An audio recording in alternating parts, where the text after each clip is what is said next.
Praise the Lord. Magandang hapon po sa ating pong mga katalakayan at tayo po muling magkakaroon ng pag-aaral at katalakayan patungkol po sa ah, muling pagparito ng ating Panginoon at ito po ay patungkol sa eschatology. So bago po tayo pumalaot, tayo po lahat ay sumandaling manalangin sa aming dakilang Diyos. Aming ipinagkakaloob sa iyo ang sandaling ito upang ikaw ay maluwalhati at maparangalan. Hipuin mo, Panginoon, ang mga taong nanunood, nakikinig sa live streaming na ito. Buksan mo ang unawa, Panginoon, at makita ang katotohanan mula sa iyong mga salita patungkol sa mga aral na aming pinag-uusapan. At patuloy kang, Panginoon, kumilos sa buhay ng bawat isa, lalo't higit, Panginoon, sa iyong mga lingkod na nagsasagawa nitong live streaming na ito. Puspusin mo ng iyong kapuspusan sa pamagitan po ng iyong Santong Espiritu ang bawat isa, Panginoon, upang patuloy na ang layunin mo lamang ang siyang may pahayag sa hapong ito.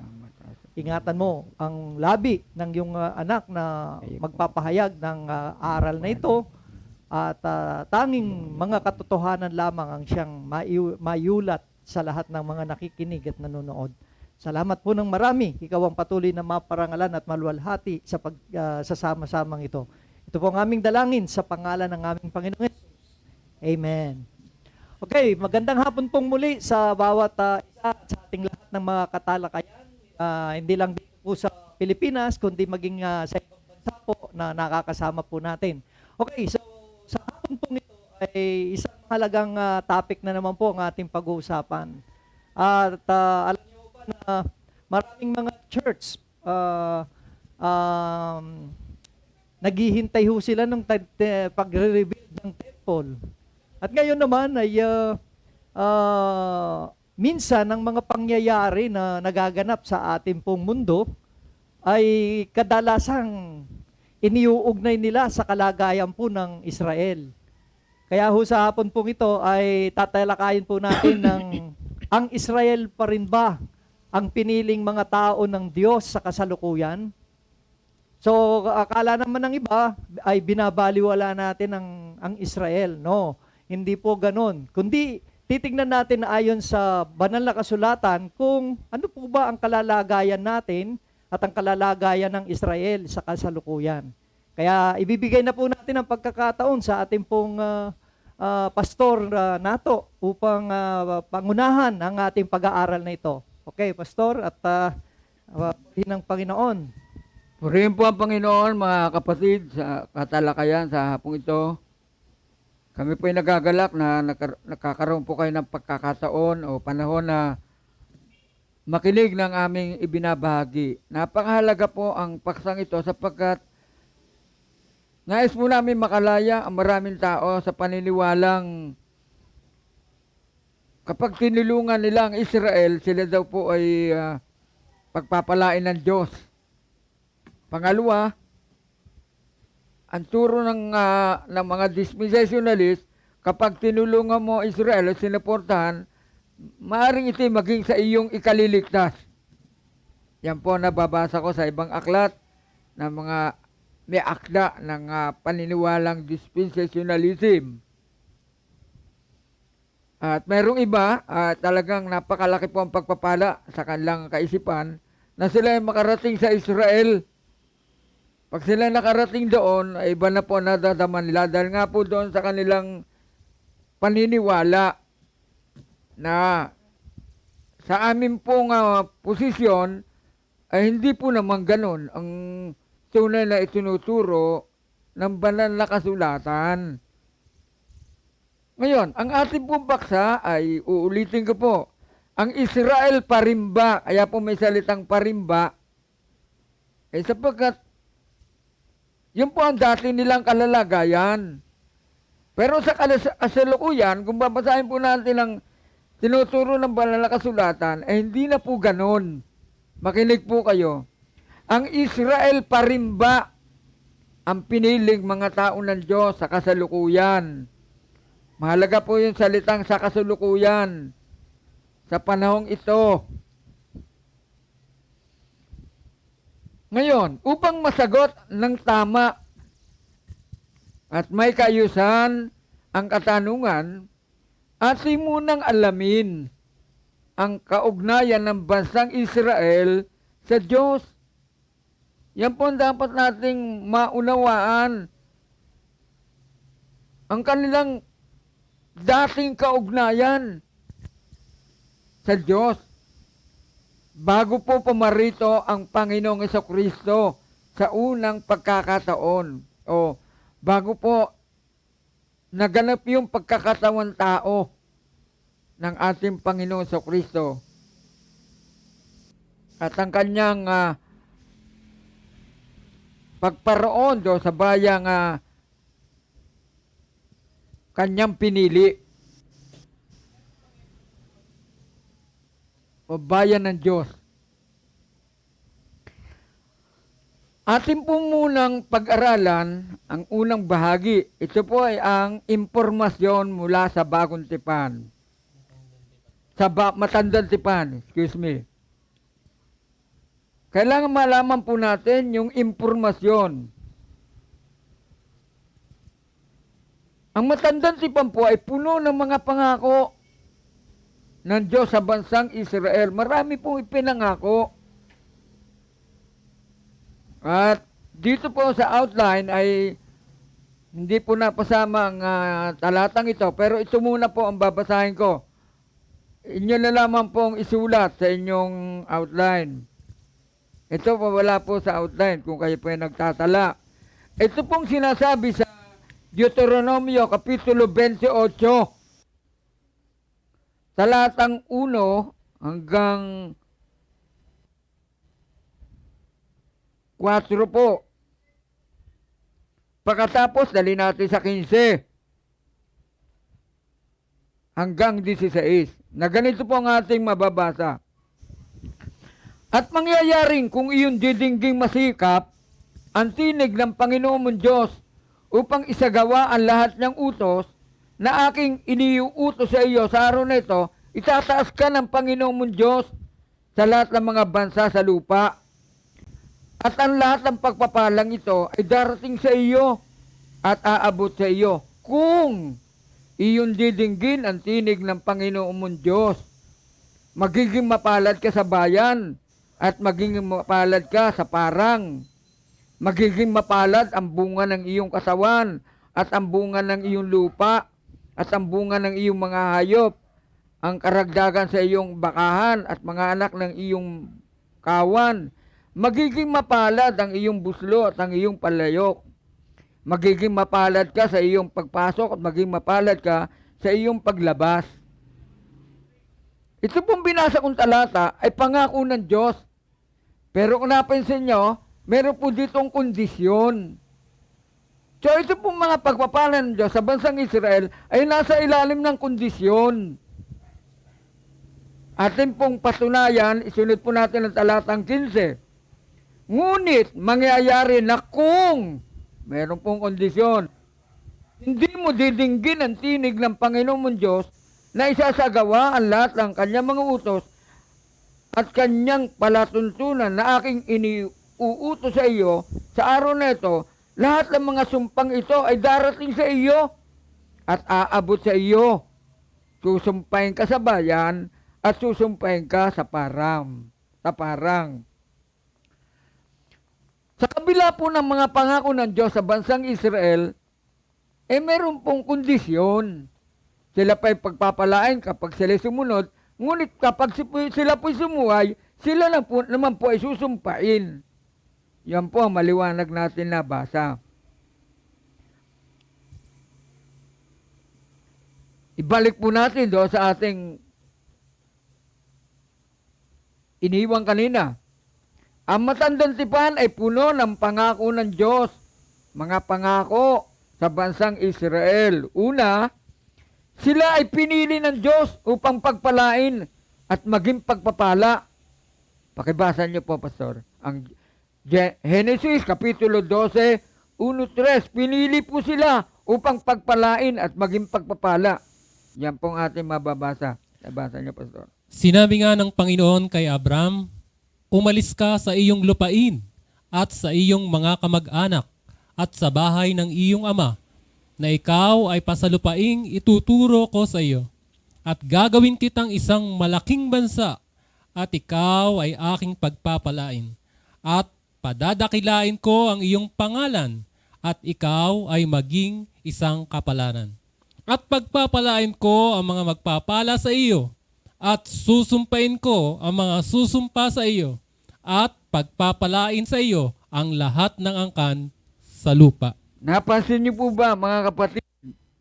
Marahil ito ang pinangahawakan talata ng mga nagtuturo ng Israel pa din ang piniling mga tao ng Diyos. Pero katulad po ng sinabi ko po sa inyo kanina, kababasa po lang natin sa Deuteronomio Kapitulo 28, yung po mga pangako ng Diyos na nasa ilalim po ng kondiksyon.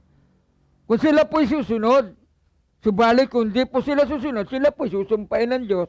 Yun po ang sinabi sa talatang iyon, sa aklat ng Deuteronomio, na aklat ni Moises.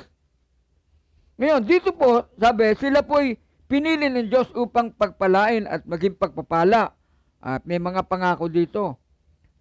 Pagpapalain ko, magpapala sa iyo, susumpain ko, susumpa sa iyo, pagpapalain sa iyo ang lahat ng sa lupa.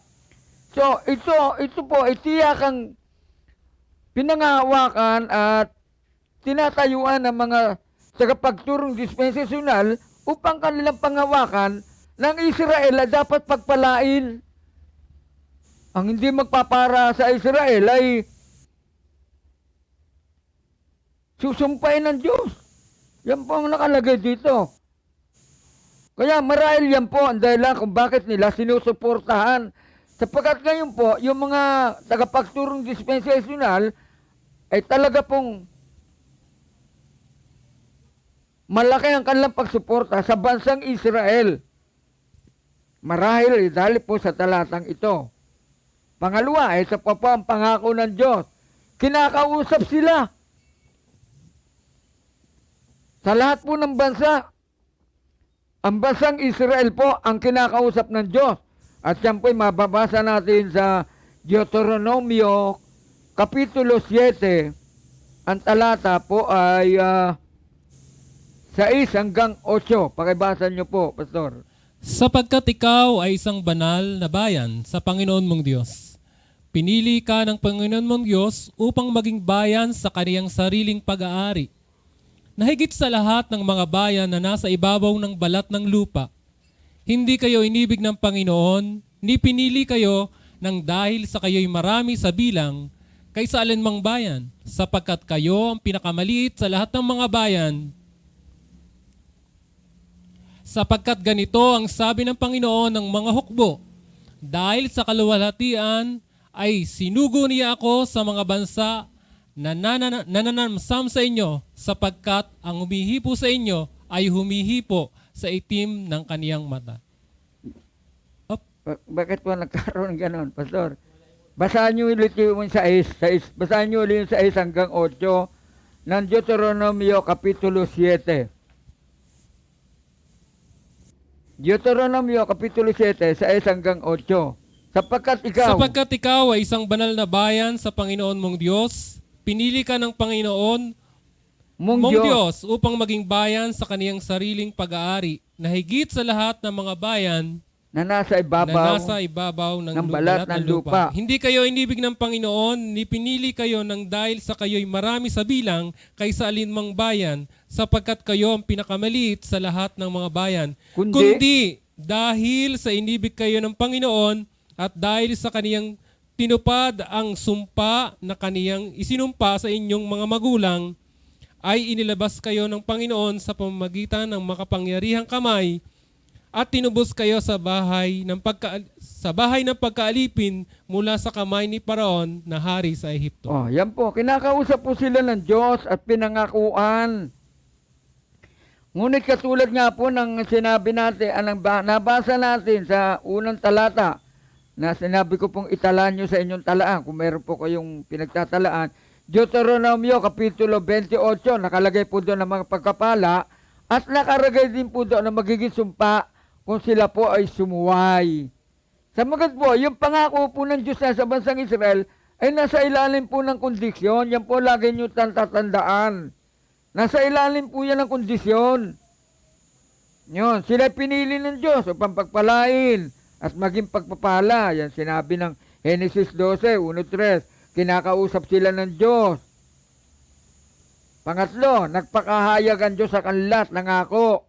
Zacarias 2:8. Yun ang nabasa kanina ni Pastor. Pakibasa uli. Sapagat ganito ang sabi ng Panginoon ng mga hukbo, dahil sa kaluwalhatian ay sinuguni ako sa mga bansa na nanamsam sa inyo, sapagkat ang humihipo sa inyo ay humihipo sa itim ng kaniyang mata. Oh, ibig sabihin diyan, parang yung gagawa ng masama sa bansang Israel ay may ganti. Yung po ang ibig sabihin niyan. Deuteronomy 12:3. Ito, inuutos sila ng Diyos. Patungkol po to sa mga Diyos-Diyusan. At iyong iwawasak ang kanilang mga dambana at inyong pagpuputol-putulin ang kanilang mga haliging pinakaalaala at susunugin ang kanilang mga asera sa apoy at inyong ibubuwal ang mga larawang inanyuan na kanilang mga Diyos at inyong papawiin ang kanilang pangalan sa dakong iyon. Ibig po sabihin nito, ang Israel po ay may instruction. Meron po silang instruction mula sa Diyos kung ano mga dapat nilang gawin sa kanilang pamumuhay, lalo na po sa mga Diyos-Diyusan, kung ano gagawin nila. Ngayon, ulitin po natin, sila po'y pinili ng Diyos. Maliwanag po ang ating nabasang talata. Pinili sila sa lahat ng mga bayan, hindi sapagkat sila po'y malaki, kaya po sila inibig, kundi sila ang pinakamaliit. Pero sila po'y pinili ng Diyos. Subalit, tandaan niyo po, nadinig niyo po ba? Subalit, sila po ay binalaan. Yan po ang dapat tandaan ng mga tagapagturong dispensational. May babala po ang Panginoon sa kanila. Mababasa po natin sa Amos, Kapitulo 3, talatay 1 hanggang 2. Dinggin ninyo ang salitang ito na sinalita ng Panginoon laban sa inyo. O mga anak ni Israel, laban sa buong angkan na aking iniahon mula sa lupain ng Ehipto na sinasabi, kayo lamang ang aking nakilala sa lahat ng angkan sa lupa, kaya't aking dadalawin sa inyo ang lahat ninyong kasamaan. Oh, napansin niyo po ba? Pinili po sila ng Diyos, mga kapatid. Hindi natin itinatatwa. Hindi natin tinuturo na Israel ay baliwala. Sila po'y pinili ng Diyos. Ngayon, yung pong salitang pinili ay nagpapahiwatig po ng napakalapit na relasyon.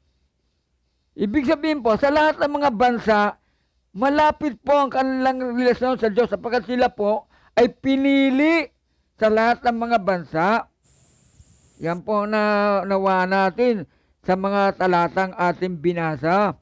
O, sa English po, meron silang intimate relationship with God na higit kaysa sa ibang mga bansa. Sa lahat po ng angkan sa lupa, pinili sila ng Diyos. Pinili po sila ng Diyos. Subalit sa natatanging karapatang ito, o privileged position, ay may kaakibat na pananagutan. Meron pong kaakibat, ibig sabihin kaakibat, ay katuktong o kasamang pananagutan. Yan po ang dapat natin tandaan. Kayo po naniniwala at patuloy pa ding kinakalinga ang bansang itong Israel. Mamaya makikita niyo po kung ano ang pinaggagawa ng bansang Israel. Nangangahulugan po ba, Pastor, na dahil pinili sila, special? Doon sa pagkapili, special sila sa ibang bansa. Pero yung nga po ang kanilang karapatan, privileged position, Pastor, na tinanggap nila sa Diyos. Subalit, may kaakibat nga pong pananagutan. Yung pong hindi nila nakukuha. Opo. Para po tayo, mga Kristiyano ngayon, tayo binigyan ng karapatan ng Diyos, makaunawa. Pero ano nangyayari sa ibang mga Kristiyano, tayo nakakaunawa ng tama, pero tayo gumagawa ng mali. Sa halip tayo magpakita ng magandang halimbawa, sabi nga ni Apostol Pablo sa tiga Rome, dapat kayo tigapagturo ng tama, pero kayo ang kinatitisuran. Oh, yun po ang pangyayari. Much is given, much is required, Pastor. Oh, pastor, ganon. Para maunawaan nila, hindi porket privileged people sila, magagawa na nila ang dapat nilang gawin. At binasa po natin, meron pong mga sumpa kapag hindi po sila sumunod. At least po, may kaakibat na pananagutan. Ngayon, pansinin po natin, dito po sa Amos, Kapitulo 3, ang talatay 2, ito po ang nakakaligtaan ng mga dispensationalist na nagtataguyod po din po ng pagsuporta sa bansang Israel. Ito po, basahin natin ikalawang bahagi, 3:2, Pastor. Kayo lamang ang aking nakilala sa lahat ng angkan sa lupa. Kaya't Aking dadalawin sa inyo ang lahat ninyong kasamaan. ay hindi po kukonsintihin ng Diyos. Yung po ibig sabihin yan. Hindi po kukonsintihin ng Diyos ang kanilang mga kasalanan at ang kanilang mga kasalanan ginagawa. Yan po nais naming maipabatid sa inyo, mga kapatid. Maaaring sabihin nyo, pati ba naman pastor yan, nalalaman nyo pa. Nag-aaral po kami ng Biblia Napakahalaga po sa amin ang salita ng Diyos. Ang mga pagtuturong ito, aral na ito, maaaring magligaw sa maraming tao, sa kamalian. Kaya nga po sabi sa ikalawang Timoteo, wala po dyan, karagdagan po to. Ang lahat ng mga kasulatan na kinasihan ng Diyos, ikalawang Timoteo 3:16 hanggang 17, ay papapakinabangan sa pagtuturo, sa pagsaway, sa pagsansala, sa pagsaway, sa ikatututo na nasa katwiran, upang ang tao ng Diyos maturuang lubos sa bawat gawang mabuti. Kaya po natin tinatalakay ito, napakahalaga po ito. Baka po lumabas na kung sino po yung sinusumpa ng Diyos sinumpa yung pati kakampihan, lumilitaw na kalaban po natin ng Diyos. Yan po ang lilitaw niyan. Kaya maganda po mapag-aralan natin. Hindi po lang yung gusto natin pag-aralan, kundi sabi, ang lahat ng mga kasulatan. Yan po ang sinabi. Mapapakinabangan sa pagtuturo. Ngayon, tuloy po natin. Sa malaki at tanging karapatang ito ng bansang Israel, sila ay pananagutin ng Diyos sa kanilang mga kasalanan o kasamaan. Yan po sinabi ng Biblia. Kung hindi po natin tatanggapin niya, bakit pa po tayo magbabasa ng Biblia? Kung ang susundin po lamang natin yung ating sariling kaisipan. Kaya lamang po, kung ano po maliwanag na itinuturo ng banal na kasulatan, yun po ating tanggapin. Huwag natin kalabanin kung ano po yung maliwanag na itinuturo. Tuloy po natin. Ang Israel ay naging palalo. Basahin nyo ang Biblia niya, makikita nyo. Naging palalo pang Israel at hindi naunawaan ang plano ng Diyos para sa kanilang katubusan. Doon sa mga ginagawa nila mga kasalanan. Nagawa nila sa Diyos. Hindi po nila naunawaan.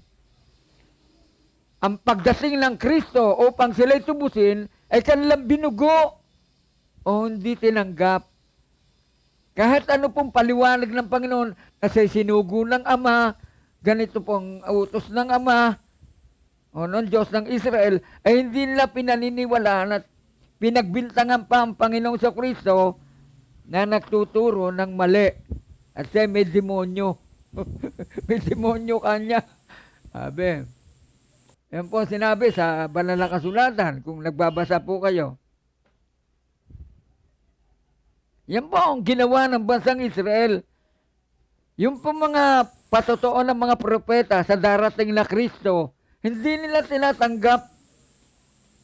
Hanggang pagpapatayin po nila ang mga propetang ito at maging ang ating Panginoong Kristo ay pinagbintangan pa po nilang namumusong at nagtuturo ng ibang aral.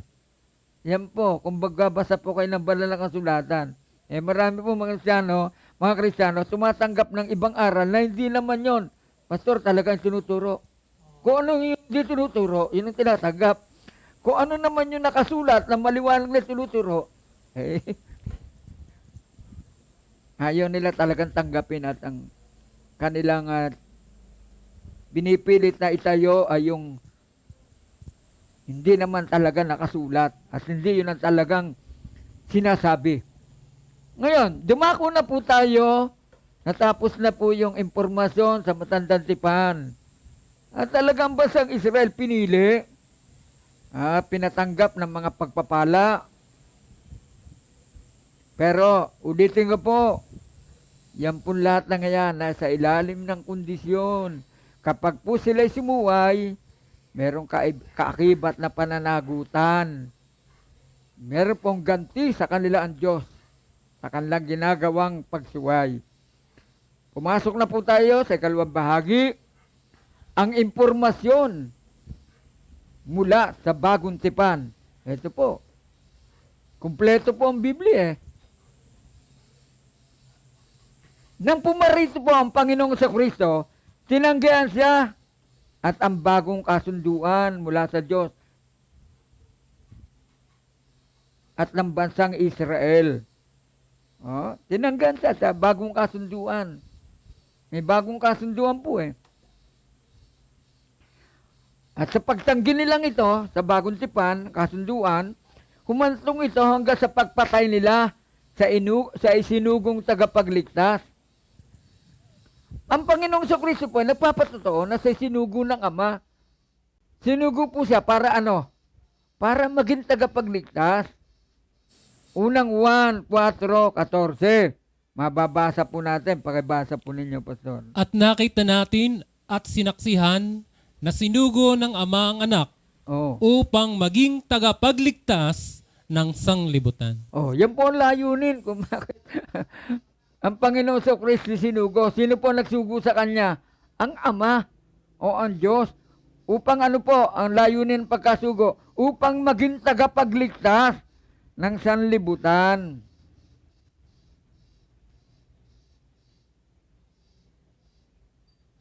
At hindi ko na babasa ang talata sapagkat hindi po nakasulat sa ating outline. Pero kayo na po maglagay. Nag-aaralan po tayo. Kaya po sapagkat siya'y binigay, sinugo ng Ama, dapat po siyang tanggapin. Yan po ang pinapatotoo ni Apostol Pablo. Sapagkat siya po'y binigay, dapat siyang tanggapin. Sinugo siya at binigay para maging tagapagligtas. Dapat siyang tanggapin. Yan ay mababasa natin sa 1 Timoteo 1:15. Pastor, pakibasa nyo nga. Si Pablo nagsasabi 1 Timoteo, Pastor, ito. Ayan 1:15. Pakibasa nyo.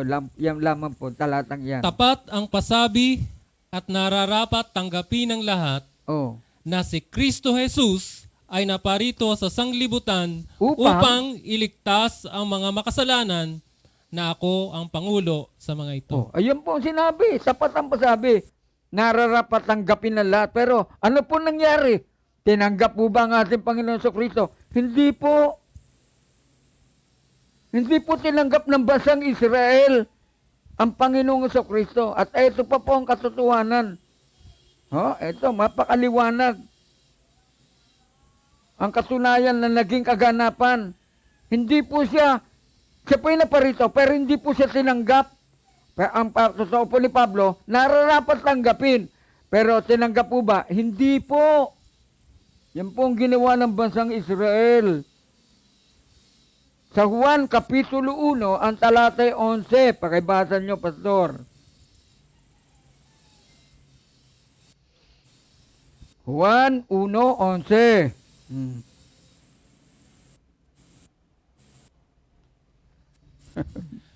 Siya'y naparito sa sariling kanya at siya'y hindi tinanggap ng sariling kanya. Napansin niyo po ba? Naparito siya, sinugo siya ng Ama. Pero ano nangyari sa kanya? Hindi siya tinanggap ng sariling kanya. Yun po ang nangyari sa Panginoon sa Kristo.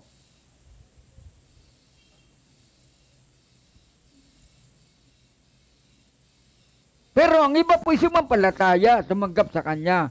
Subalit hindi marami. Tuloy niya po ang sumunod na talata, Pastor. Datapwat ang lahat ng sa kaniya ay nagsitanggap Oh. ay pinagkalooban niya sila ng karapatang maging mga anak ng Diyos. Oh. Sa mga katuwid bagay, ang mga nagsisisampalataya sa kaniyang pangalan. Oh, hindi lahat naman pala tumanggi. Meron din sa kanya tumanggap at sila pinakalooban ng karapatan na maging anak ng Diyos. Yan po. Sinabi.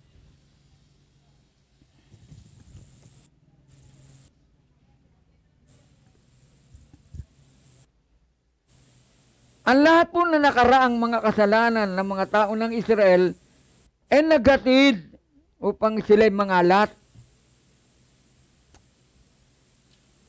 Mga taon na nakalipas, nangalat po sila. Yung mga nakaraang mga kasalanan po ng Israel, sila po'y naging alipin sa iba't ibang mga bansang hintil, katulad sa Babylonia, sa Egypto. Silang nagsipangalat nung nakaraang mga taon. Subalit, ito po hindi may tutumbas ang karanasan niya sa kasamaan ng pagtanggi at pagpatay sa Panginoong Hesus. Mas mabigat po yung pagtanggi at pagpatay sa Mesiyas, sa anak ng Diyos na kanya sinugo upang maging tagapagligtas at manunubos unang-una ng bansang Israel. Mababasa natin sa Mateo 1:21. Ang pangalang itatawag mo sa kanya si Jesus, sapagkat ililigtas niya ang kanyang bayan. Ang tinutukoy mo yung bansang Israel. Ngayon, pakinggan po ninyo sa ikaliliwanag, hindi po namin binibilisan. Bagamat ang mga sundalong Romano ang aktwal na nagpako kay Kristo sa krus. Di po ba? Nang Panginoon sa Kristo pako sa krus, sino po nagpako? Sundalong Romano po. Subalit, ang mga Hudyo o Israel ay hindi makakataka sa kanilang pananagutan at kahatulan. Hindi porket sundalong Romano nagpako, nakatakas na ang bansang Israel o bansang Hudyo sa kanilang pananagutan at kahatulan sa ginawa nilang kasalanan. Bakit po? Bakit po ba napako si krus? Sino po humiling? Dahil sa kanilang kahilingang ipako si Jesus sa krus, sila po nagsisigawan. Ito po mga Israelitang ito, mga Hudyong ito, na dinatna ng Panginoong sa Kristo, na piniling bayan ng Diyos, ito po nagsisigawan. Ano po sinisigaw nila? Marcos Kapitulo 15, ang talatay 12 hanggang 14. Pakibasa po, Pastor. At sumagot na muli si Pilato at sa kanila'y sinabi, ano nga ang aking gagawin sa inyong tinatawag na hari ng mga Hudyo? Oh. At sila'y muling nagsigawan, ipako siya sa krus. Oh. At sinabi sa kanila ni Pilato, bakit? Anong masama ang kaniyang ginawa? Datapwat sila'y lalong nagsigawan, ipako siya sa krus. Hanggang 15 po. Oo nga pala. Hanggang 14 lamang. Palapis ako. Sino po ang nagsisigawan na ipako sa krus? Ay yung po mga Hudyo. Yung bansang Israel na pinili ng Diyos.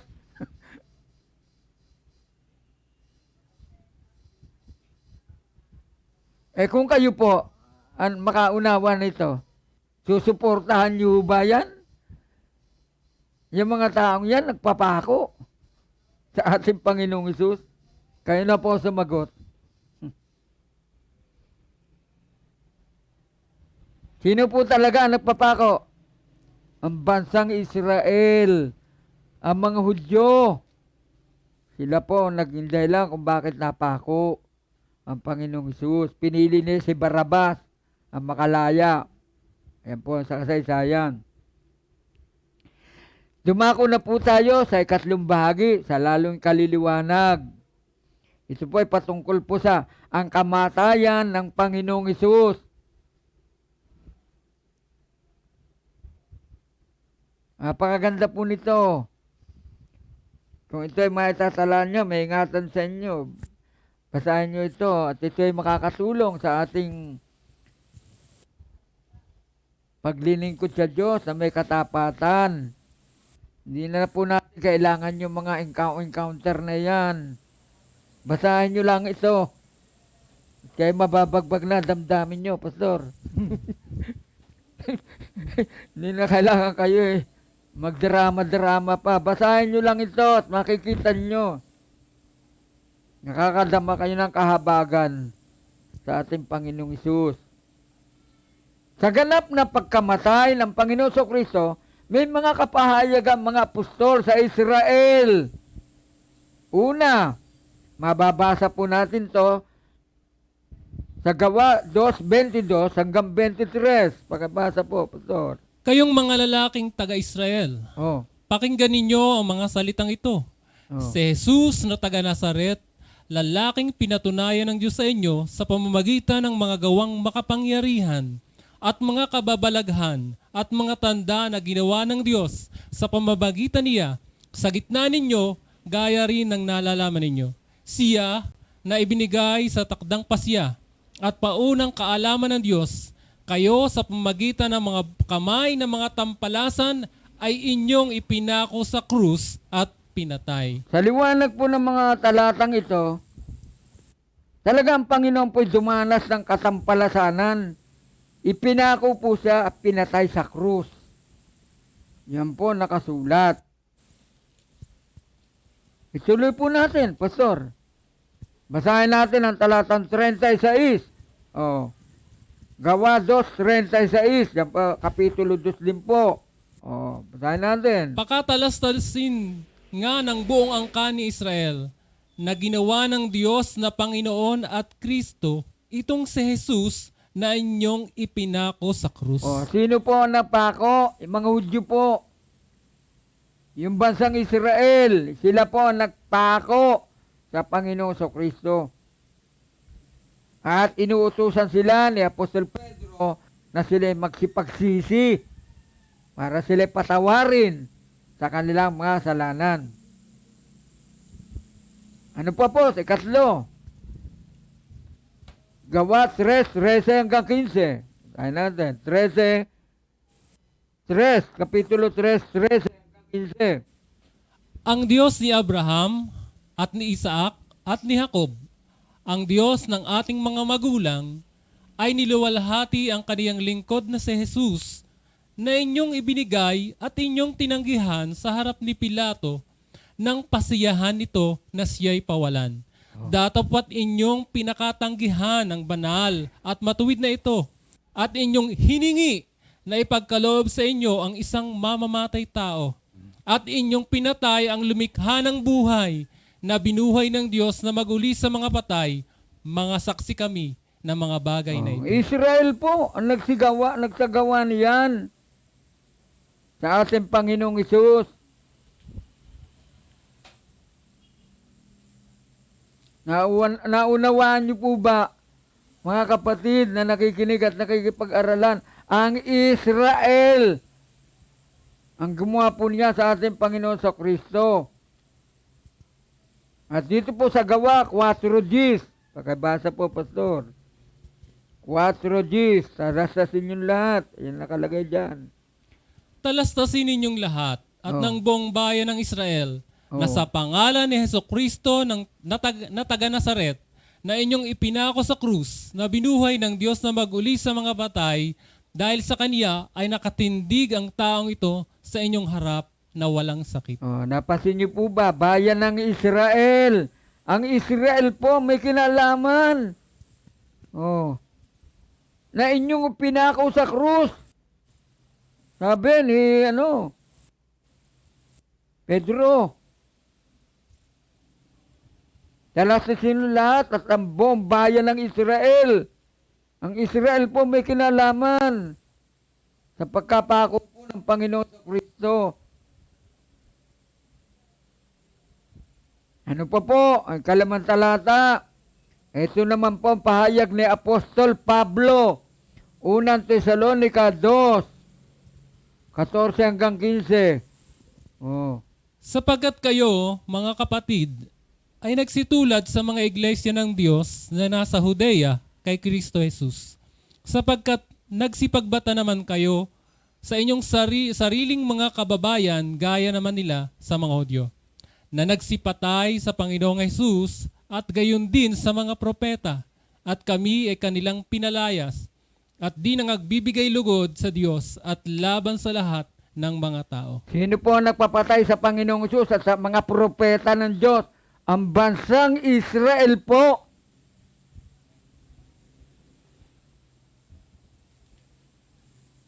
Kayong mga kumakampi at nagtataguyod sa paniniwalang yan na dapat ang Israel suportan, inyo pong unawain ang mga talatang binabasa. Ang Israel po may kagagawan ng pagkamatay ng Panginoong Kristo. Mga Hudyo. Ito pa po, kahuli-hulihan natin talata. Nakala kong sapat na. Ang mensahe po ni Esteban. Gawa 7:52. Alin sa mga propeta ang hindi pinag-usig ng inyong mga magulang at kanilang pinatay ang nagpahayag ng una ng pagdating ng matuwid na ito, na sa kaniya'y kayo ngayon ay nangaging mga tagapagkanulo at mamamatay tao. Ang mga propeta at maging ang Panginoong Kristo, ang nagpapatay po ay ang bansang Israel at ang mga Hudyo. Yan po ang maliwanag na nakasulat, mga kapatid. Kaya kayong nakipagtalakayan. Sa hapong ito, hindi po namin tinatakwil ang Israel. Hindi na po namin dapat itakwil eh. May kahatulan na po sila sa Diyos. Mamaya makikita nyo ang kahatulan. Amin lamang po pinapaliwanag sa inyo. Ang dinadahilan po kasi ng iba, Pastor, may tipan daw ang Diyos sa Israel. At ang Diyos daw po ay hindi sumisira ng tipan. Sino ba sumira, Pastor? Hindi niya nga sinira ang tipan niya kasi doon sa tipan niya, Pastor, mayroong kakahibit na pananagutan.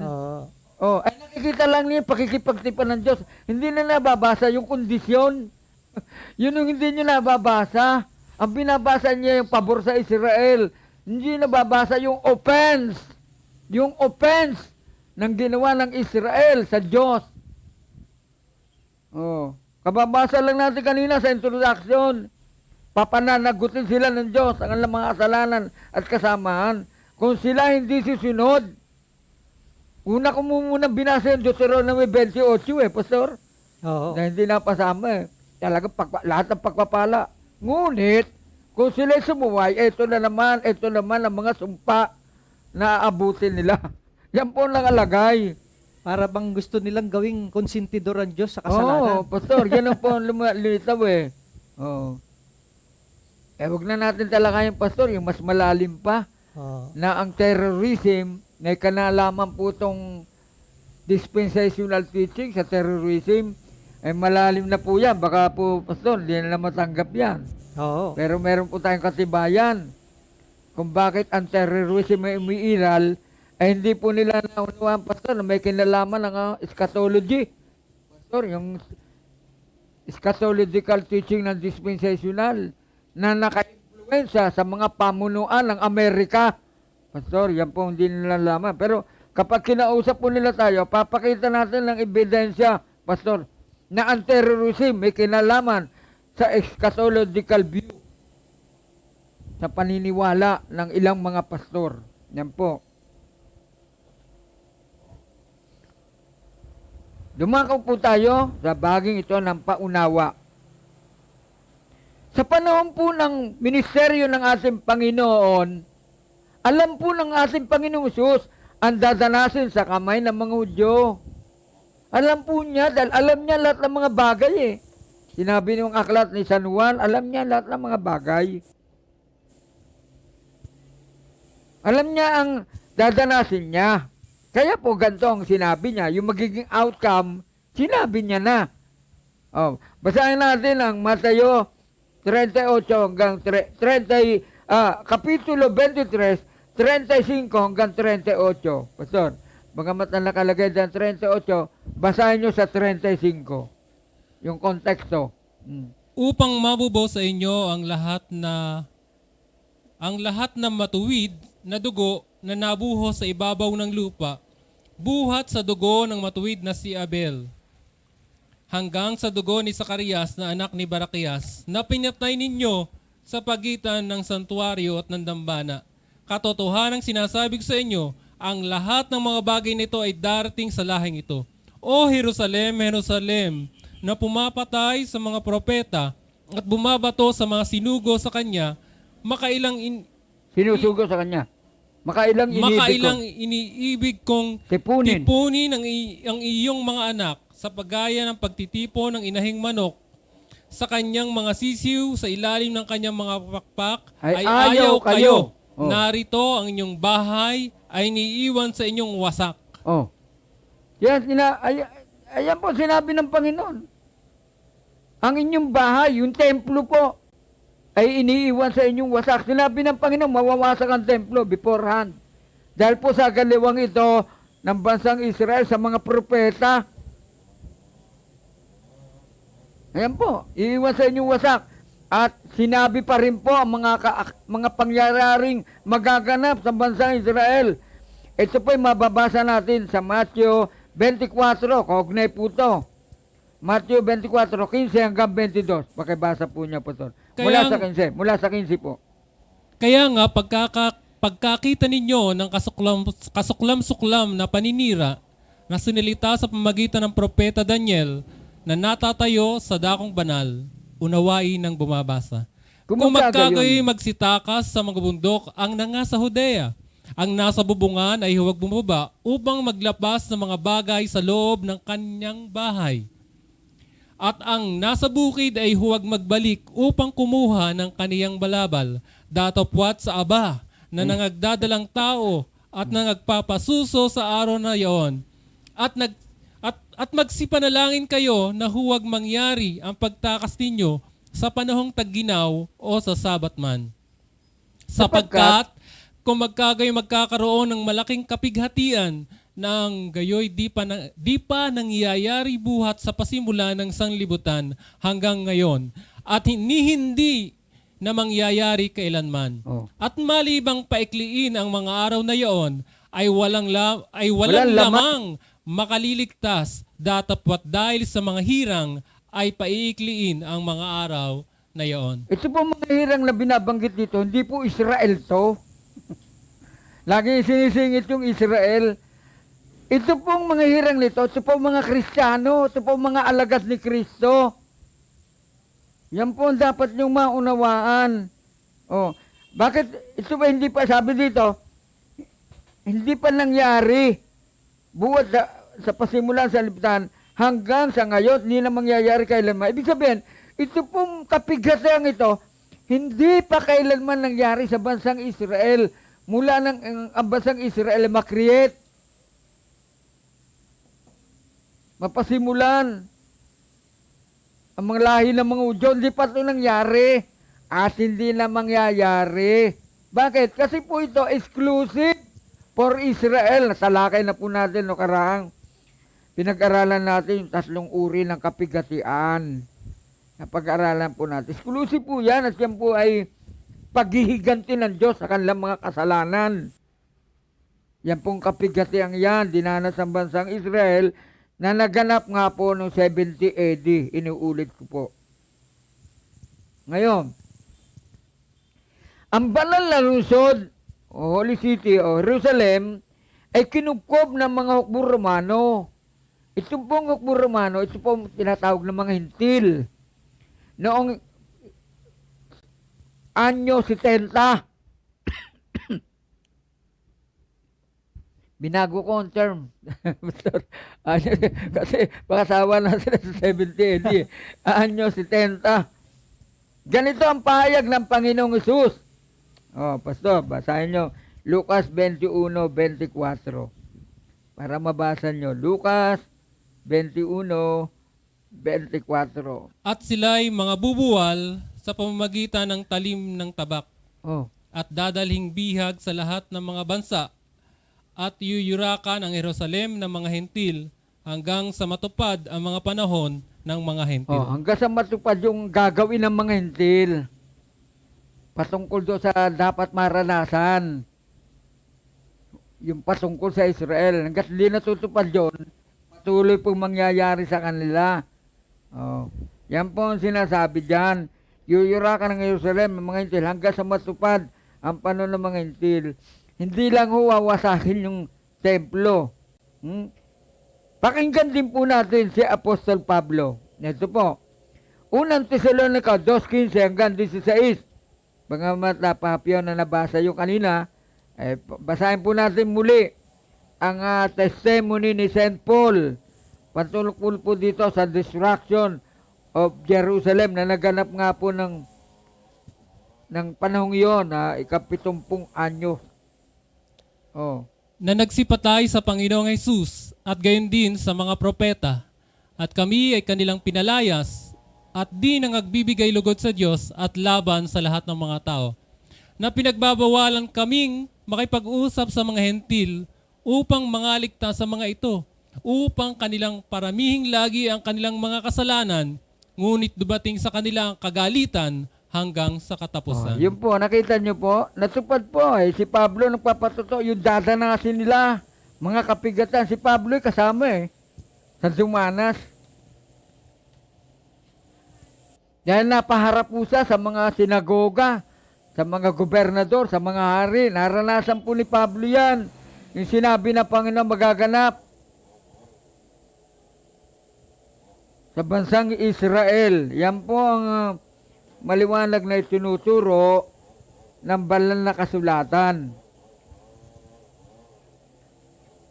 Nawa po'y naunawaan niyo po kung ano mo pong pinaggagawa ng bansang Israel at ang ginawa naman ng Diyos bilang ganti sa kanilang ginawang mga kasalanan.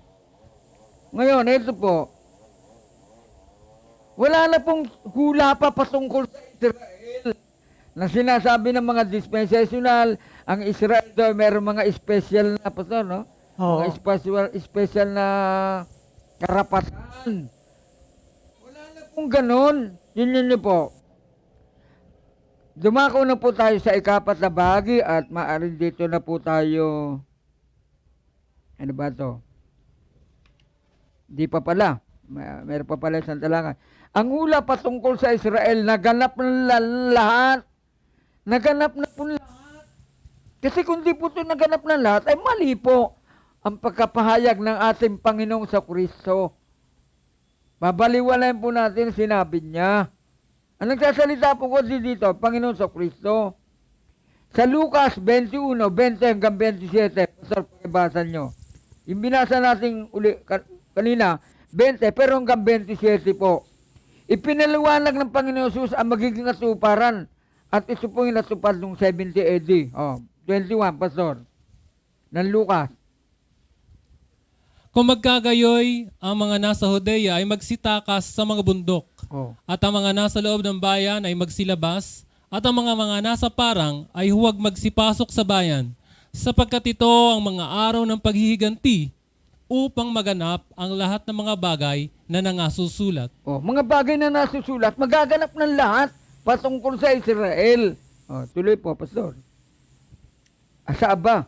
Sa aba ng mga nagdadalang tao at ng mga nagpapasuso sa mga araw na iyon, sapagkat magkakaroon ng malaking kahapisan sa ibabaw ng lupa at kagalitan sa bayang ito. At sila'y mga bubuwal sa pamagitan ng talim ng tabak at dadaling bihag sa lahat ng mga bansa at yuyurakan ang Jerusalem ng mga hentil hanggang sa matupad ang mga panahon ng mga hentil. At magkakaroon ng mga tanda sa araw at buwan at mga bituin at sa lupa'y magkakaroon ng kasalatan sa mga bansa na matitilihan dahil sa ugong ng dagat at mga daluyong. Magsisipang lupaypay ang mga tao dahil sa takot at dahil sa paghintay ng mga bagay na darating sa ibabaw ng sanglibutan, sapagkat mangangatal ang mga kapangyarihan sa mga langit At kung magkagayoy makikita nila ang anak ng tao na pariritong nasa isang alapaap na may kapangyarihan at dakilang kaluwalhatian. Ito pa, pinagpalagay po ng iba na ito'y second coming. Hindi po ito second coming. Kayong mga tigapangaral na dispensational, sa unang talata, pinatatakas sa bundok ang mga tao. Kung ito po'y second coming at yung tinatawag niyong pagdagit at pag-agaw, ba't mo patatakasin sa bundok? Pastor. At saka po pinagkakamalian ho kasi diyan yung buong sanlibutan. Ang akala ng iba, yung buong sanlibutan, yung buong mundo. Universe. Hindi Yung po buong yun. mundo, Yung pero- sanlibutan po binabanggit yung sakop po ng Roman Empire. Sakop po ng Imperyo Roma. Sapagkat Imperyo Roma po, na nakasakop sa Israel, napakarami pong mga bansang sinakop. Doon po sa pagpapatala, Pastor, sa Lucas Kapitulo 2, Oo.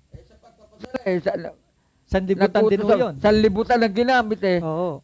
yung sinasabi daw magpapatala, yung sakop ng Roma na magpapatala ho. Saklaw ng kanilang Ang kapangyarihan. kapangyarihan. Yung pong hindi naunawa ng iba. Kasi po, pag nabasang ganyan, halimbawa, katulad po niya, ibabaw ng sanlibutan. So, ang iniisip nila ay buong sanlibutan. Maliwanag naman po, sabi niya pag nakita nyo nang nagaganap ito, tumakbo na kayo, sabi niya, tumakas na kayo sa kabundukan. Oo. Kung sa Pilipinas tayo, paano tayo tatakas sa kabundukan? Saan kabundukan tayo At saka, tatakas? Pastor, may hahabol na hukbo. Sino man yung hukbo? Oo. Hahabol. Wala mong hukbo ditong hahabol. Pati ho yung na pagkakamalin nila yung sinasabing yung talatang 14 na ipapangaral ang salita Ebanghelyo ng kaharian. Ebanghelyo sa buong sanlibutan. Oo. Kala nila buong mundo yun. Ang sakop lang ng Roma yung tinutukoy Oo, doon. sinasabi doon. At ang ating pong kinukuhan dyan, Pastor, na yan ay naganap na yung pagkasalita ng Panginoon sa 13:10 ng Marcos na nais kong basahin yung Pastor, para sa karagdagan, nakikipag-aralan sila. Yung 13 Gs ng Marcos, nagpapatunay na yun mapupulfilled muna, Pastor. Oo. Maipapangar muna yung ebanghelyo ng kaharian bago mawasak ang templo.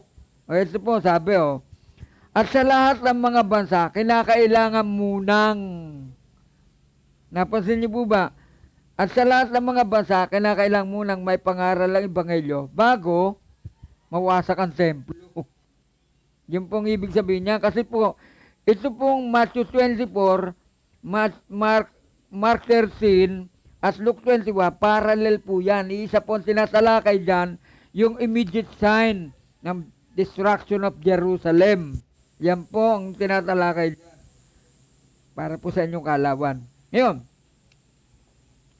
sa kalawang bahagi po ng hula patungkol sa Israel, naganap na lahat, sinabi sa Matthew 24:21 na ang gayoy hindi pa nangyayari buhat ng pasimulan ng sanlibutan hanggang ngayon at hindi na mangyayari magpakailanman. Ulitin ko po sa inyo, ito po sa bansang Israel, hindi pa nangyayari kailanman sa kanila na sila dadanas ng gantong kalaking kapigatian mula ng itatagal sa libutan at hindi na nga po mangyayari. Bakit? Sapagkat yan ay exclusive sa bansang Israel.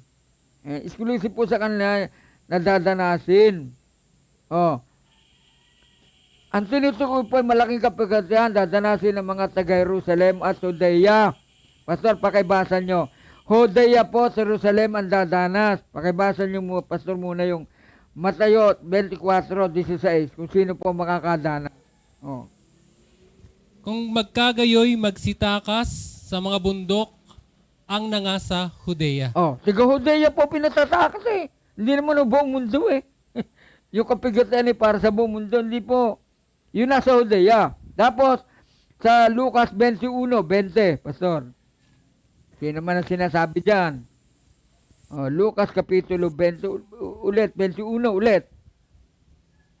20. Datapwat pagka nangakita ninyong nakukubkob ng mga hukbo ang Jerusalem, Jerusalem po naman ang binanggit dito.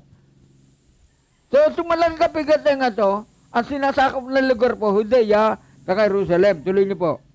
Ay magsitakas. Kung magkagayoy talastasin ninyo na ang kaniyang pagkawasak ay malapit na. Oh, Kung magkagayoy ang mga nasa Judea oh. ay magsitakas sa mga bundok, at ang mga nasa loob ng bayan ay magsilabas, at ang mga nasa parang ay huwag magsipasok sa bayan. Sapagkat ito ang mga araw ng paghihiganti upang maganap ang lahat ng mga bagay na nangasusulat. Oh. Sa aba ng mga nagdadalang tao at ng mga nagpapasuso sa mga araw na iyon, sapagkat magkakaroon ng malaking kahapisan sa ibabaw ng lupa at kagalitan sa bayang ito. Oh. At sila'y mga bubuwal sa pamamagitan ng talim ng tabak at dadaling bihag sa lahat ng mga bansa. At yuyurakan ang Jerusalem ng mga hentil hanggang sa matupad ang mga panahon ng mga hentil. Oh, sa mga kapatid, Pastor, pansinin niyo po, sa Lucas 21:22 ay ganito ang sinabi, sapagkat ito ang araw ng paghiganti upang maganap ang lahat ng mga bagay na nasusulat. Oh. Yung po nasusulat sa bansang Israel, patungkol sa bansang Israel, ay magaganap po lahat sa panahong ito. Kaya ito po ang tanong natin. Kung ang lahat patungkol sa Israel ay naganap, nakaroon ng nakasuparan, ano pa po ang dapat maganap? Wala na po sinasabi. Lahat na ng patungkol sa Israel ay naganap na. Yan po ang sabi ng ating Panginoong Hesus. Upang maganap ang lahat ng mga bagay na nasusulat patungkol po sa bansang Israel. Yan po ang sinasabi. Kaya kung lahat po ay naganap na, ano pa po dapat maganap na sinasabi ng mga dispensationalist? Yan pong ating pong inagdidiinan. Ngayon, paalaala po, ang kapigasan ito na tinatawag ng Panginoon na araw ng paghiganti ay natapos na po ng 70 AD. Tingnan niyo po, hindi lang po nawasak ang siyudad, yung Jerusalem at ang templo, kundi sila rin po, ang sabi dito po sa aklat ng Lucas, mga bubuwal sa magitan ng talim ng tabak. Yung pong mga Hudyo na hindi mananampalataya, hindi mga elect o pinili, sila po ang dadanas ng pagkabuwal sa magitan ng talim ng tabak. Oh. Ang ginabi po ditong tandata primitive weapon sa tabak po. Dadaling bihag sa lahat ng mga bansa. Ano po nangyari sa bansang Israel? Pangalat po sila. Mula noong 70 AD, nangalat na po sila. Naging bihag po sila sa maraming mga bansa. At pagkatapos na yun, yuyurakan ang Jerusalem ng mga hintil. Hanggang sa matupad ang panahon ng mga hintil. Yan po ang sinabi. Hanggang matupad na lahat yung hula patungkol sa Israel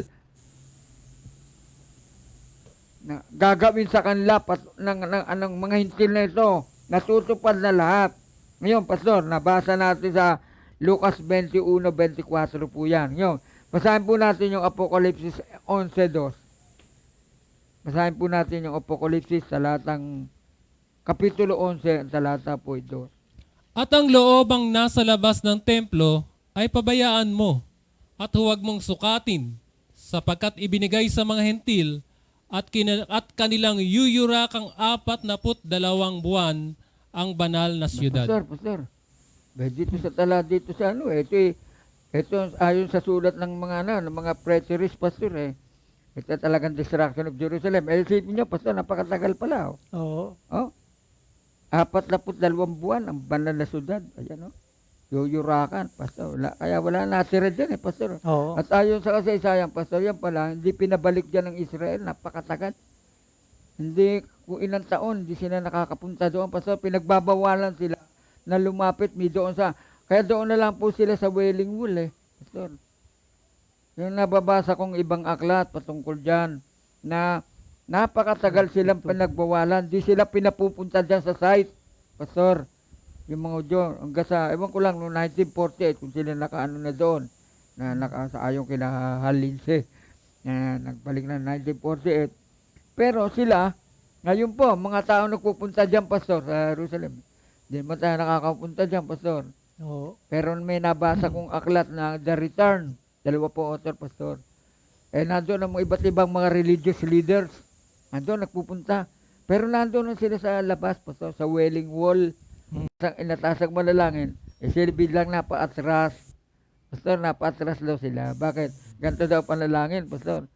Pinapanalangin na matayo ang ikatlong templo. Lumayo na daw sila sapagkat hindi nila matanggap na merong matatayong temple.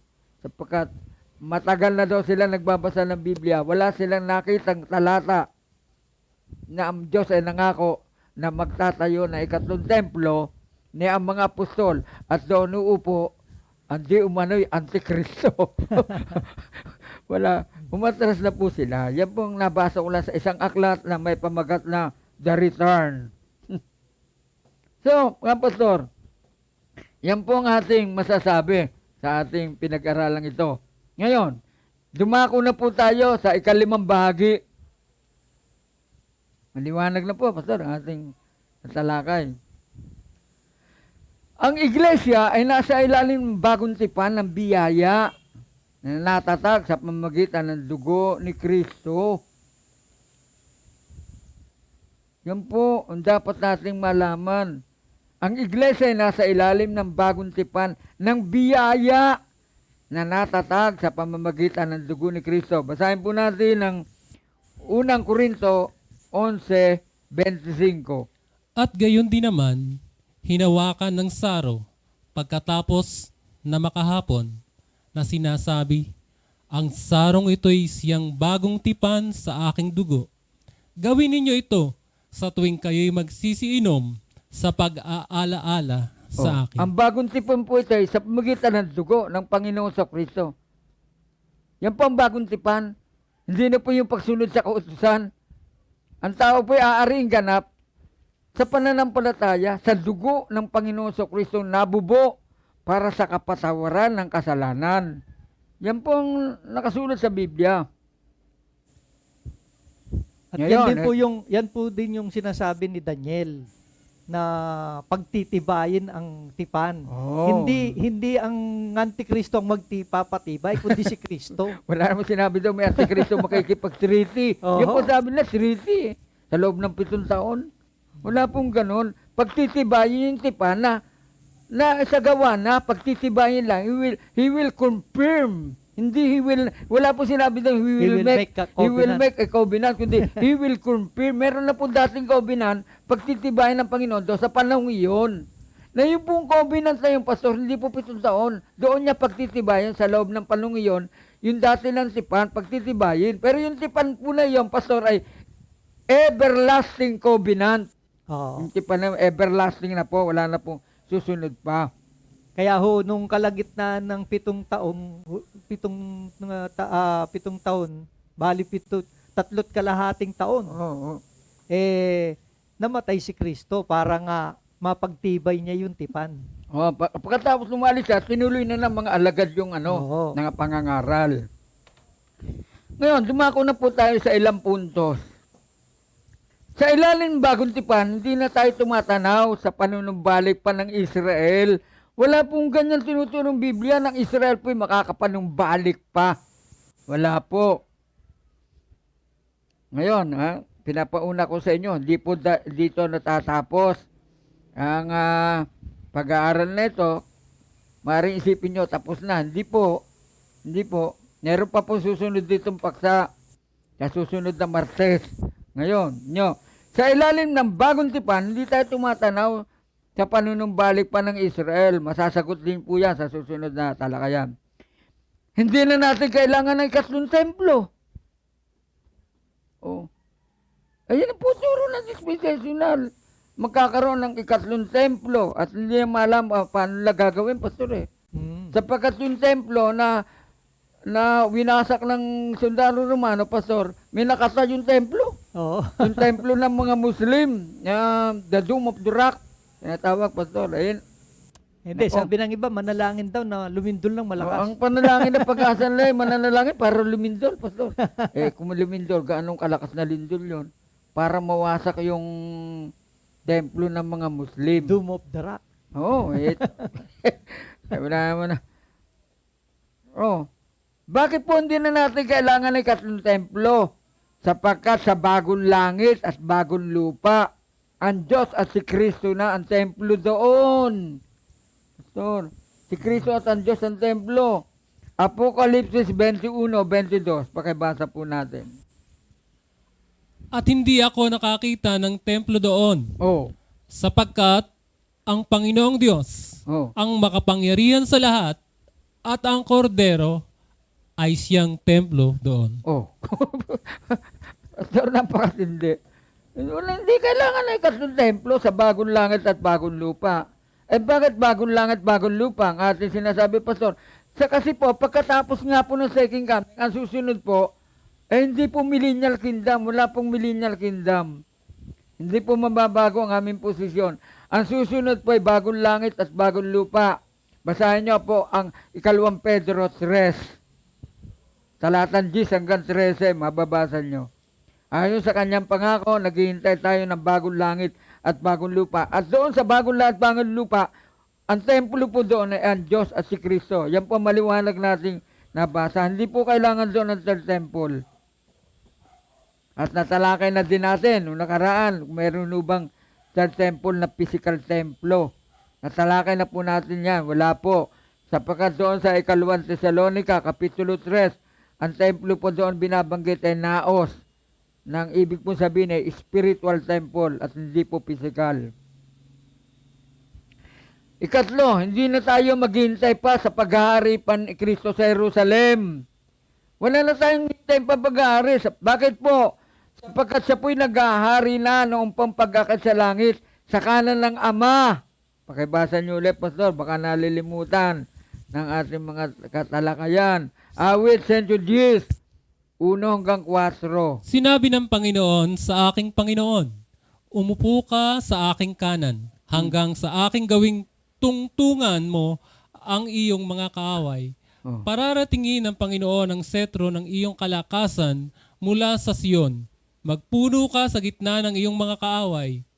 Ang bayan mo'y naghahandog na kusa sa kaarawan ng iyong kapangyarihan. Oh. Sa kagandahan ng kabanalan, mula sa bukang liwayway ng umaga, ikaw ay may hamog ng iyong kabinataan. Sumumpa ang Panginoon at hindi magsisisi. Ikaw ay saserdote magpakailanman ayon sa pagkasaserdote ni Melchizedek. Sa liwanag po si Kristo, hindi lang po siya hari, saserdote po siya na nakaluklok sa kanan ng Ama. Ngayon, ito pong luklukan ng Ama, ito po ang luklukan ni David, o trono ni David, na sinasabing, si Kristo daw uupo, pero kailan siya umupo sa luklukan ni David? Nung siya pa umakyat sa langit, hindi po ito sa second coming magaganap. Basahin po natin ang Gawa 2:29 hanggang 35. Pag-uulit po ito. Saan natin, Pastor? Mga kapatid, Mm. malayang masasabi ko sa inyo ang tungkol sa patriarkang si David, Oh.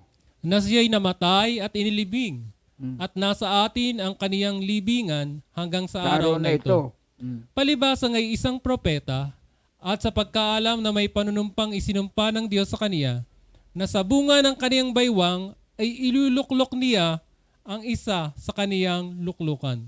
Palibasay. Palibasa ay nakikita na niya ito ay nagsalita tungkol sa pagkabuhay na maguli ng Kristo, na siya'y hindi pinabayaan sa Hades, ni ang kaniyang katawan ay hindi nakakita ng kabulukan. Ang Jesus na ito'y binuhay na maguli ng Diyos, at tungkol dito'y mga saksi kaming lahat. Palibasa ngay. Palibasa nga'y pinarangal Ng ng kanang kamay ng Diyos, At at tinanggap na sa Ama ang pangako ng Espiritu Santo, ay ibinuhos niya ito na inyong nakikita at naririnig. Sapagkat hindi umakyat si David sa mga langit, datapot siya rin na nagsabi, sinabi ng Panginoon sa aking Panginoon, maupo ka sa kanan ko, hanggang sa gawin ko ang mga kaaway mo na tuntungan ng iyong mga So, paa. hindi na po maaari maghari pa si Kristo sa Jerusalem. Siya po yung naghahari na nung umakyat siya sa langit, ayon po kay David. Kaapat, hindi na po tayo manunumbali pa sa pagsasakripisyo ng mga hayop upang alalahan hindi umano ang katubusan. Yung pampaliwanag ng dispensational. Memorial, magiging memorial. Bakit po? Ang hapunan ng Panginoon o Lord Supper, ang inabini ng Panginoong Hesus sa pamamagitan ni Apostol Pablo na saan dapat nating isagawa o ng iglesia hanggang sa dumating siya. Hanggang sa dumating ng Panginoon, ito gagawin natin, Pastor eh. Wala mo sinabi, pag dumating ang Panginoon, magsasagawa pa ng pag-aalaala, wala mo sinabi. Ito'y gagawin natin sa kasalukuyan hanggang sa dumating siya. Ano po ang sinasabi? Hapunan ng Panginoon. Yan po ang gagawin natin. Unang Korinto 11:26. Sapagkat sa tuwing kanin ninyo ang tinapay na ito, at inuman ninyo ang saro, ay inihahayag ninyo ang pagkamatay ng Panginoon hanggang sa dumating siya. Gagawin natin hanggang sa dumating ng Panginoon. Yan po ang inabilin. Yan po ang nakasulat. Yan po ang itinuro ni Apostol Pablo. Pero sinasabi lang magsasakripisyo bilang pag-alaala, ewan ko kung sino nagturo noon, Pastor. Wala akong nalaman na tinuro ni San Juan yun. Wala po. Ngayon, sa ating pong pagtatapos, Pastor, tatapos na po tayo. Ang pagparitong muli ni Kristo ay magiging kawakasan ng sanlibutan ito. Pagparito po ng Panginoon, wakas na sa ngayon kay Apostol Pablo at wala nang susunod pang mga araw. Yan po nakasulat, wag po natin dagdagan. Wag po natin ipilit yung ating nasa isip na hindi naman kaugnay ng Biblia. Unang Korinto 15:22 hanggang 26, Pastor. Sapagkat kung paanong kay Adam ang lahat ay nangamamatay, gayon din naman kay Kristo ang lahat ay bubuhayin. Datapwat ang bawat isa'y sa kaniyang sariling katayuan. Si Kristo ang pangunahing bunga, pagkatapos ay ang mga kay Kristo sa kaniyang pagparito. Kung magkagay darating ang wakas, Wakas na po, pagparito ng Panginoon sa Kristo. Yan po sinabi ni Pablo, tuloy. pagka ibibigay na niya ang kaharian sa Diyos, Ibibigay niya ng kaharian sa Diyos. Hindi po siya magtatayo ng kaharian. sa makatuwid bagay sa Ama, pagkalilipulinan niya ang lahat ng paghahari at lahat ng kapamahalaan at kapangyarihan. Sapagkat kinakailangan siya maghari hanggang mailagay niya sa ilalim ng kaniyang mga talampakan ang lahat niyang mga kaaway. Ang kahuli-huliang kaaway na lilipulin ay ang kamatayan.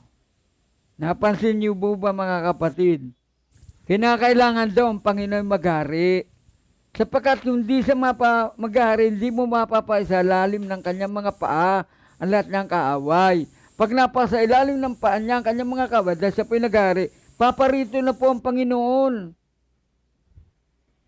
Susuko niya ng kanyang paghahari at ang kahuli-hulihan niyang kaaway ay ang kamatayan. Bakit ang maging kahuli-hulihan? Sa bubuhayin niya na po ang mga patay. Yun na po ang kahuli-hulihan na kaaway na kanyang susupuin, yung kamatayan. Bubuhayin niya ang mga patay, wala na pong kamatayan. Nakaaway siya. Salungat po yung yung pagdating niya, itatatag niya yung Pastor, sabi salungat dito, na salungat to. kinakailan siya maghari. Tapos, ibibigay niya na ang kaharian. Ano yung bibigay? Paano niya ibibigay? Paano niya Maghahari ibibigay pa lang. kung hindi pa siya naghahari? Tsaka isipin niyo mga kapatid, isipin niyo mabuti. Ang bunga ng kamalian yan. Kailangan daw si Kristo maghari para siya makaparitong muli. Pastor, kung siya hindi naghahari, hindi na makakaparito. Ang Panginoon, ayon po daw sa liwanag ng sinalita ni Apostol Pablo. Kaya po, sa panong ito, sa ikalawang pagparito ng Panginoon, ibibigay niya ng kaharian sa Diyos. Ano po itong kaharian na ito? Ito'y kahariang naitatag na ni Kristo noong pang-unang siglo. Naitatag niya na po ang kaharian. Hindi po siya siya po'y magtatatag pa sapagkat siya daw ay pinuspon daw yung kingdom dahil si Kristo ay tinanggihan ng mga Hudyo. Hindi po napuspon ang kingdom. Sapagkat kung yan po'y napuspon, magiging sinungaling ang Panginoon. Sapagkat sinabi niya sa mga contemporary disciples, Pastor, merong ilan dito, hindi matitikman ng kamatayan. Makikita nila ang kaharian ng Diyos na may kapangyarihan. Yan po ang sinabi ng Panginoon. Kailan po nakita may kapangyarihan?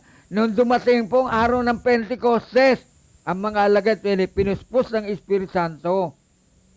Doon po, pinakita na ang kaharian ay naitatag na may kapangyarihan. Yan po ay napatunayan na natin noong nakaraang pag-aaral at tapat na po yun upang mapagtibay. Hanggang dito na lamang po ang aming makakayang maibagi sa inyo. Hindi na po ang Israel ang bayang pinili ng Diyos sa kasalukuyan. Sila po ay pinarusahan ng Diyos, katulad ng sinabi, gagantihin ng Diyos ng kaparusahan ng kanilang mga pagsiway at pagsalansang. Ngayon, katulad ng binanggit ko po sa inyo, sa susunod na talakayan, sasagutin namin yung nasa isip nyo. Siguro, Pastor, nasa isip nila. Ibig nyo ba sabihin, Pastor, wala na pagkakataon ng Israel? Pastor, wala na ba pagkakataong maligtas pa? Sa susunod na pag-aaral, ang topic po naman natin ay, sino ang tunay na Israel ng Diyos? Diyan namin patutunayan sa inyo na hindi po namin sinasapwera, isinitsipwera ang Israel. Sa topic po ngayon, sino ang tunay na Israel ng Diyos? Makikita niyo po kung ano ang tunay na itinuturo ng Biblia o ng banal na kasulatan patungkol po sa bansang Israel. Maraming salamat po sa inyong mga kapatid.